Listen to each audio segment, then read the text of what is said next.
Thief by Malorie Blackman, Chapter 10. A Change in the Weather. Sunlight warmed Lydia's face. Daylight, bright and welcome, seeped past her eyelids. Lydia thought about opening her eyes, but decided against it. If she didn't open her eyes, then maybe the relentless pounding in her head would fade. She was wrapped in a cloak of silence and, in spite of her throbbing head, felt strangely relaxed, peaceful. It was an almost forgotten feeling.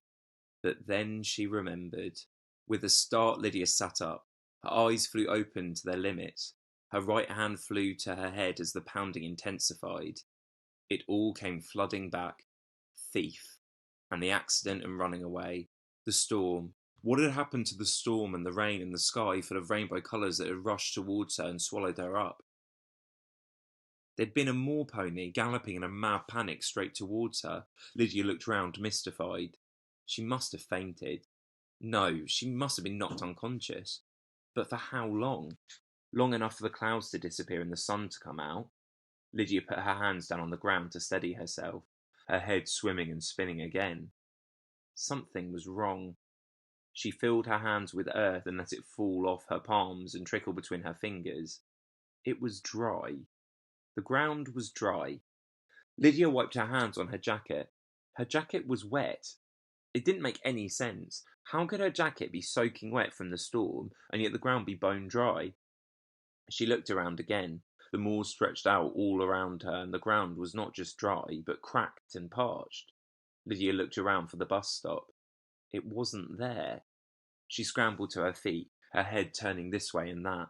There was nothing, just space and silence. Something was wrong. Something was different, but Lydia had no idea what.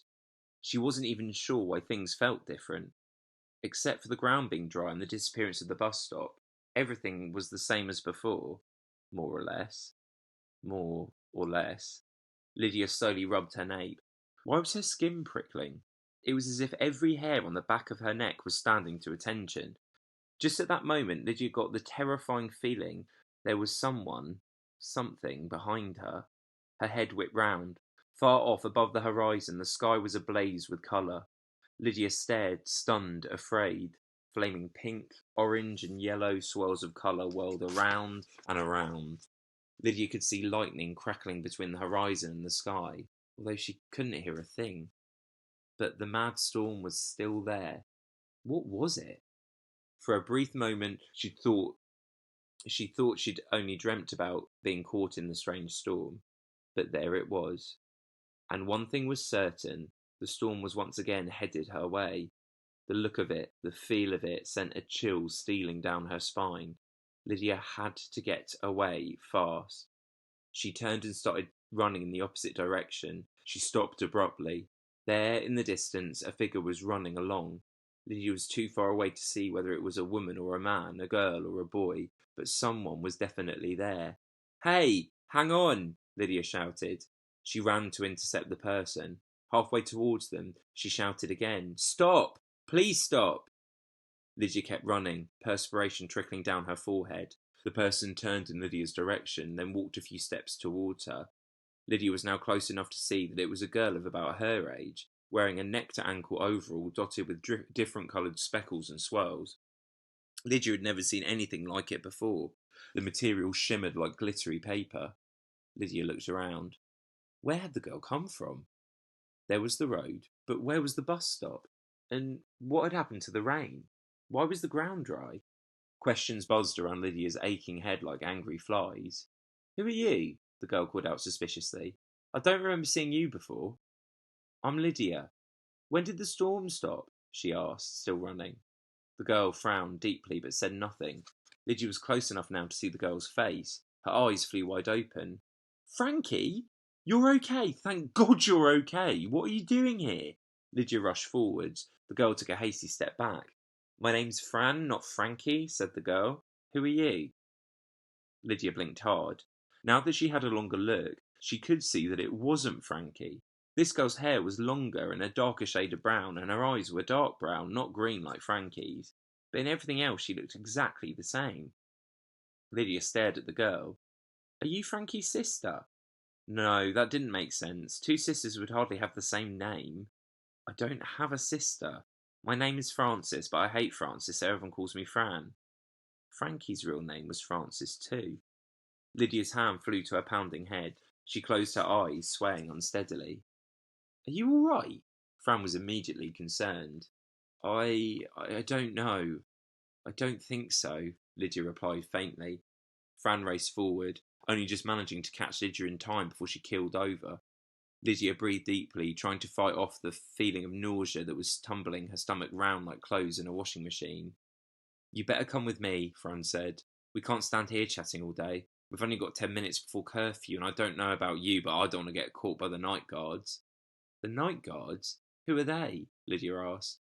Huh? They don't have night guards where you're from. I'm from London. I mean, I was until I moved up here, Lydia said, confused. London? You escaped from London? Pardon? Never mind that now. You can tell me how you escaped later. Right now we have to get home. Fran helped Lydia to walk, still supporting her weight. Lydia noticed the road in detail for the first time. Before it had been smooth tarmac, but now it was rocked and the tarmac was broken. Broken blocks of concrete were scattered here, there, and everywhere. What happened to the road? Lydia pointed. What do you mean? Fran frowned. Did the storm really do this? Or has there been an earthquake or something? Lydia asked, confused.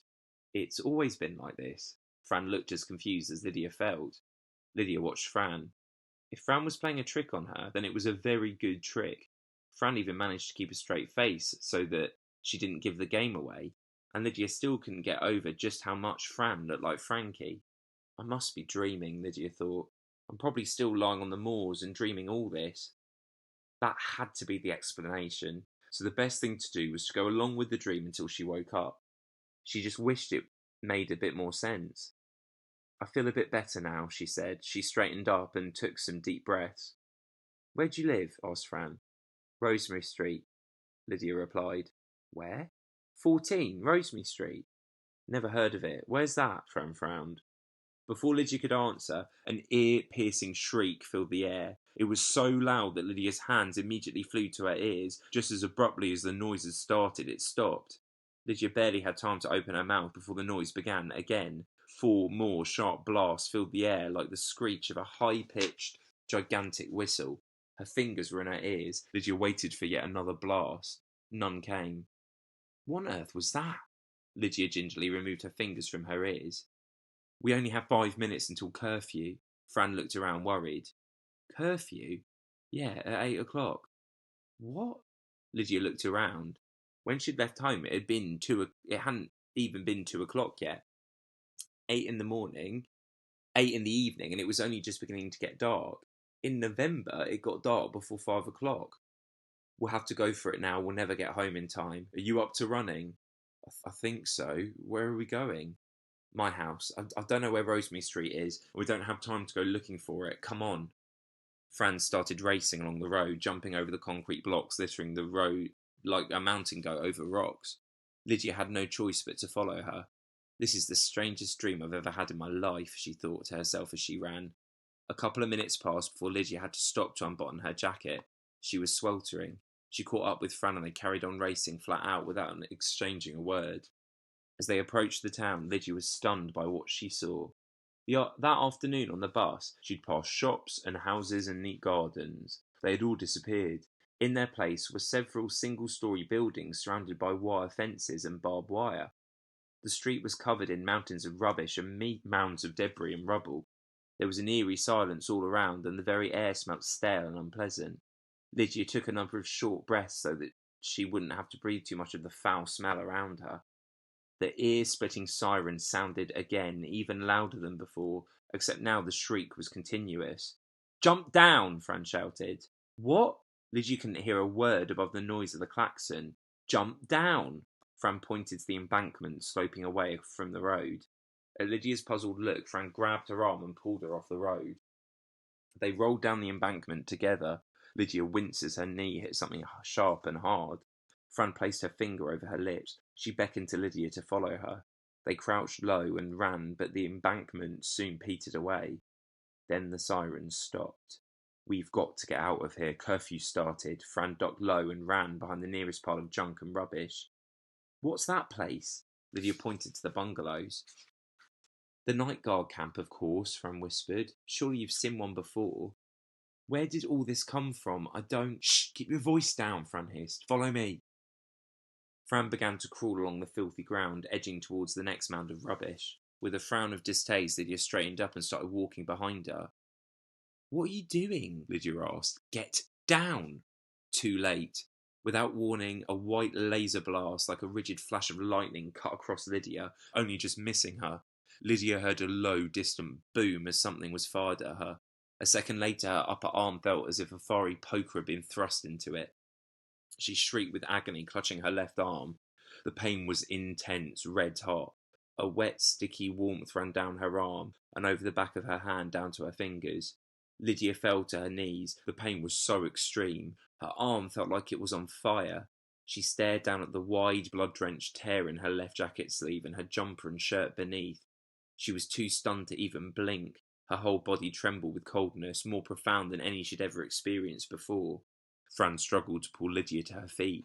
Come on, hurry! Lydia stared at Fran with unseeing eyes. Please, Fran begged, yanking at Lydia's right arm. Lydia struggled to get her feet. If only it wasn't so cold. When did it get so cold? This way, quick. Fran raced for the nearest half-demolished building, dragging Lydia along behind her. They zigzagged as they ran, with laser bursts lighting up the twilight and low booms sounding around them. One laser blast missed Fran's head by mere millimeters. Lydia wasn't cold anymore. She was burning up. Her face was bathed in perspiration, and she felt so sick. A sudden whirring noise behind them grew louder and louder. Terrified, Lydia looked over her shoulder as she ran. Bewildered seconds passed before Lydia realised exactly what was making the noise.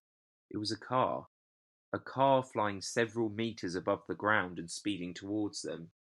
A giant beam of a huge searchlight shone from the car's underside and danced along the ground around them.